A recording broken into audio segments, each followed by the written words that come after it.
Почитувани, лагите на Заев во врска со ангажманот на Христијан Мицкоски не можат да го покријат најголемиот државен грабеж што во моментов го реализира криминалниот картел на власт.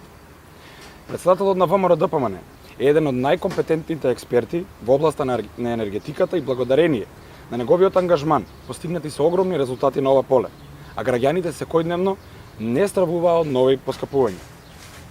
Сега ситуацијата е поинаква. Криминалци го советуваат Заев, а тој ги плаќа со пари на граѓаните.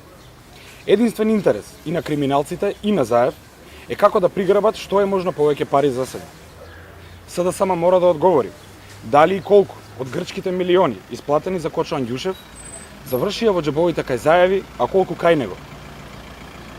Дали скапо платените српски советници Башановик и Обрадовик го советуваа Заев да не постапи навремено и да дозволи да се прелеваат испустите во хидроакумулациите.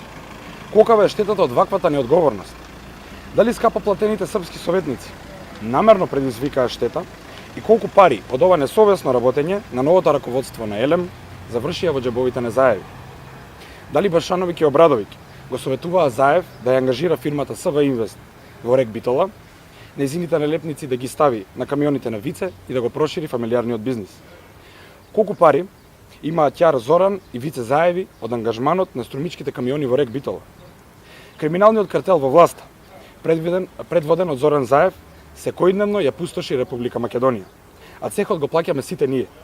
Ниедна манипулација не може да го сокрие криминалот. Зоран Заев и СДСМ ја имаат власта и не смее да бегаат од одговори. Благодарам.